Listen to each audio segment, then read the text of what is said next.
Hi everyone, and welcome to your horoscope for the week of May the 2nd till the 8th, 2022. Before I begin the horoscope, I would just like to wish everyone very happy May celebration or Beltane, or regardless of which name, shape and form it appears in your culture. But today is actually a very special day because from a more spiritual perspective, this marks the period when we awaken to the fact that it's already spring, we embrace it. So of course it has a lot to do with love, fertility, growth, prosperity. This is where the flowers bloom, this is where everything is beautiful, this is where the birds serenade us and basically nature just awakens to life. And that represents Venus herself, the principle of love, beauty, fertility, and everything that has to do with our true values is reborn at this moment, symbolically of course. And of course, the sun, this is where we also invite the summer into our lives, because this is also the moment when we become aware of the fact that the sun is burning with passion, with fervor, it is getting warmer and warmer. So the winter already is a distant memory, and we can all look forward to summer, which is the symbolism of basically hope and a little bit of, respite from all the chaos that life can bring. So with this occasion, I would just like to wish everyone a very happy May celebration. Hail the Queen of the May, and let's just dedicate today a couple of moments, a couple of minutes to just contemplate this period and its symbolism and what it means to us personally. Now, getting back to the horoscope, it is very, how should I say, synchronistic that this year May celebration Beltane coincides more or less with yesterday's partial solar eclipse, new moon in the sign of Taurus. Taurus, Mother Nature, the earth, the awakening of nature, an eclipse, of course, reset of nature, that is literally a rebirth, a springtime. And of course, this is where Venus, the celebration of love, just as I said earlier, was yesterday in perfect exaltation degree, 27 degrees of the sign of Pisces, dancing together almost like, symbolically speaking, making love to Jupiter, the king of the gods. Venus and Jupiter are the two benefics of the zodiac. They bestow blessing, they bestow good fortune, they bestow something ultimately positive and valuable on us regardless of nature. So this is a truly special Beltane this year in 2022, especially astrologically speaking. And let's just hope that this power of Venus and all the eclipses, because it isn't just the Taurus eclipse, but it's also the upcoming Scorpio eclipse, which is actually very symbolic. But where I'm getting with this is the energy of these two eclipses meeting. And it is this week that is the period when the energies do meet together. The new moon and this full moon, but eclipse, so very strong. But out of these two, I must say that the strongest energy is the total lunar eclipse in Scorpio, which may not really be a pretty sight for everyone.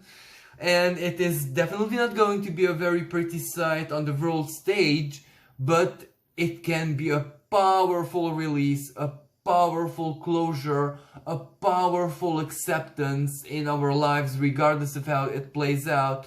And that leads to something truly more prosperous, in the sense that when we eliminate something which should really not be in our lives, souls, minds, psyche, karma, physical lives, that makes a sacred space for something either, as I said, sacred or something close to sacred.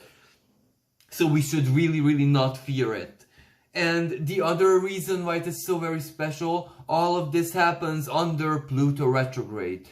Pluto went retrograde on the 29th of April, and Pluto retrograde this year in 2022 ends on the 8th of October.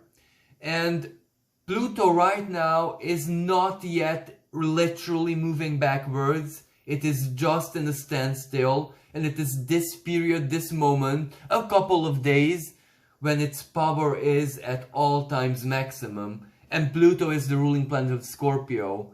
And also the third decan, the last 10 degrees, so from 20 to 30 degrees of Pisces, is also a scorpionic decan in itself, an energy of Scorpio. So all of this speaks to the fact that this is a time of powerful transformation for all of us, and not just a kind of transformation where, oh no, it happens in philosophy, internally, totally, psychologically. This is where everything is literal. Everything is in one pile, if that makes sense. It happens simultaneously in every way, shape and form. You know, when something profoundly changes within us, that immediately shows. This isn't 2020. This is 2022. This is when things have a lot of speed to it. Also because of Uranus. And Uranus is going to be making a very powerful key connection this week. Of course, I'll be speaking about that in greater detail later on. But still, to speak about the eclipses, this is the period between the two eclipses. So the energies are especially karmic. Everything this week feels very, very fated. Even though the other astrological conversations, who actually should be the stars of the show, those are very action-oriented, those are very, like, problem-solving, those are very, very beneficial and positive. But maybe the feeling of the eclipses, where, you know, one eclipse is the hammer and the other eclipse is the anvil, we might feel a little bit weird. We might not be actually feeling all the momentum, dynamism, positivity, new and fresh opportunity being created, opening up out there for all of us. Because on one hand, we're still caught in the heavy Neptunian energy, because Jupiter this week is anaretic. That means it's preparing to leave Pisces.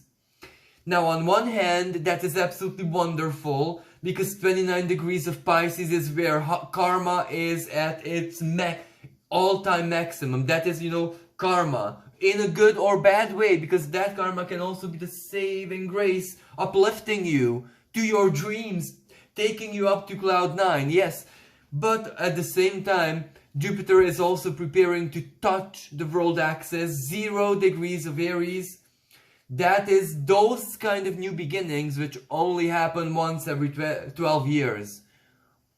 So think back what happened in your life 12 years ago.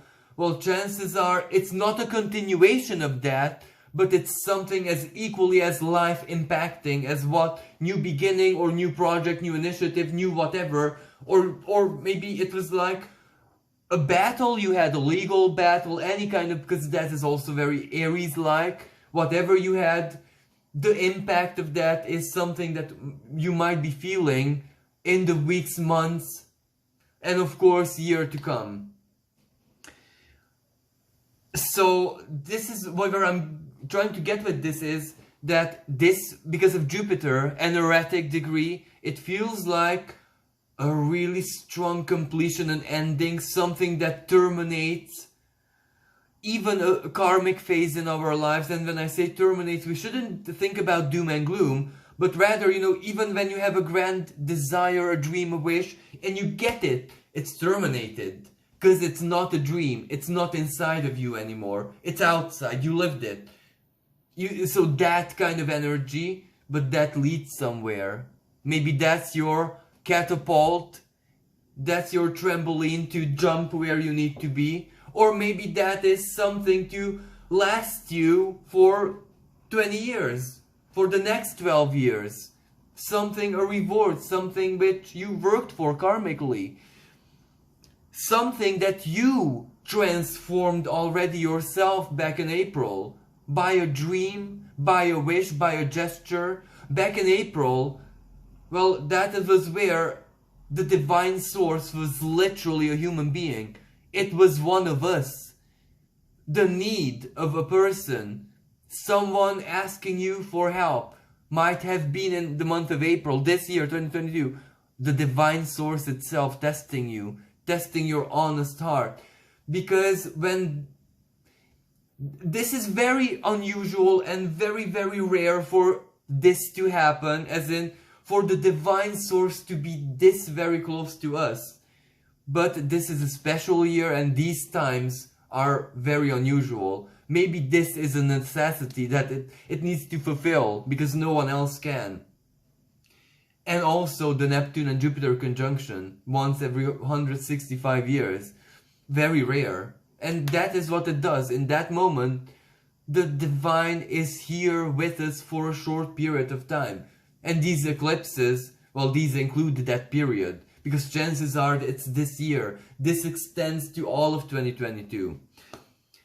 So if something like that happened for you in your life, when there was a mysterious stranger asking for help, and you did offer help, you did offer sympathy, you did offer compassion, or when it was a mysterious, dark stranger tempting you to do something not very moral, and you resisted, either way, you can be sure that these eclipses are gonna transform you in your most ideal self, let's say. Ideal judged by the source, as it should be always. And also another element which makes this that much more special, we are still under Saturn squaring the nodes of the moon. South Node in Scorpio, the transformation can at this time be quick, instant. But Saturn squaring it, it says transform responsibly, diligently. Do not even sign your own transformation contract. Just go slowly and see where the road and journey takes you and who it is that you're growing into becoming, being better said, through your actions, through your choices, through your distinctiveness, your dreams, your breakdowns, the moments of weakness. All of that is the magic and miracle, and the Saturn squaring the South Node reminds you that that is valuable, that is gold. Imagine if you are transformed in a way where it is actually the more sensitive, vulnerable, sadder, weaker even moments in life when at the magic. No one actually desires from their heart of hearts a perfect life. Everyone desires a balanced life. And moments of sadness, when we share, let's say, the neighbor's sadness because their puppy died, these are not to be feared because these are the special honey and magic that show all of us and the neighbor alike, the power of love. And ultimately, if the universe sent us here to learn something, and that's the power of love, and no human being alive today is exception to that lesson. All of us who are here, that lesson is included in our education program, let's say. That is an exam that we do need to pass. With dignity, of course. So let's speak about this week. I already spoke about Pluto retrograde. That is going to be one of the highlights of the show. The very start of the week, Monday, can be a little bit exciting because the moon is conjunct Mercury. And Mercury was at 0 degrees of this eclipse, so that means quick news. And Mercury is in Gemini. Of course, it is in shadow.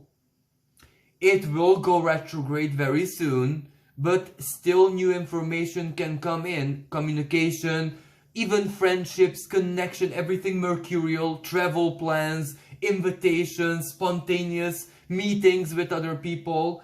And all of this is preparing us for the Mercury retrograde, when we will have to make very safe and sound choices, including financially and how to manage our material lives, money, and who it is that is part of our value system and who it is that is not. That will be part of this Mercury retrograde season. But this just prepares us. Sometimes it gives us the security to be able to make those cuts, especially if we need to cut people and connections from our lives. Sometimes the universe gives us the replacement in advance.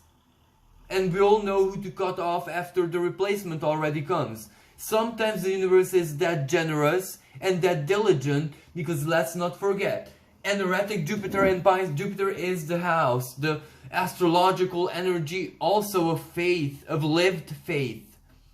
A faith that is not just a philosophy, not just the book Sagittarius, but it is deeply experienced and alive. So of course that may include for some people, a lot of divine help that enters their lives, that comes to their rescue. And this is where the Saturn squares the nodes. Sometimes the universe highlights our weaknesses, our incapability actually, our disabilities, regardless if that disability is mental, psychological, physical. Everyone is disabled, really. There is no totally intact human being, to be totally honest with you. And the universe sometimes highlights those for us to be able to appreciate that much better the moment when the helping hand, if you have tarot, all the aces always depict the divine hand. When that hand comes, we appreciate it that much more. We're even grateful to the universe that a week before or a day before it highlighted how weak we are, how clumsy, how wishy-washy, how dreamy, how lazy, whatever it is that we are more ashamed of, our own Medusa. If it highlighted that in order to anoint it with honey, to put honey on it. So sometimes the universe is that good intended, and that moment when it has to show its good intention to those who deserve it, well, that period is definitely now, and a lot of people are actually experiencing it in such a direct manner that they're simply mind blown, but in the best possible expression of this energy. Now moving on, Venus is not going to be staying in Pisces in her exaltation sign for very long, because at the beginning of the week she already exits Pisces and she enters into the sign of Aries. Now, Venus is not her best self in the sign of Aries. She is very, very sensual, uncontrollable, very lustful, very, very earthly in certain ways, and doesn't like to think all that much. She gives in to the attraction. But of course, this is spring. This is a well-needed energy. This harmonizes with the Taurian expression. This is a must. And also, after she's done in Aries, she will move into her home sign of Taurus. That is where she delivers the fruits of her labor. So Venus entering Aries is actually a good sign, because in the sign of Aries, she makes certain key connections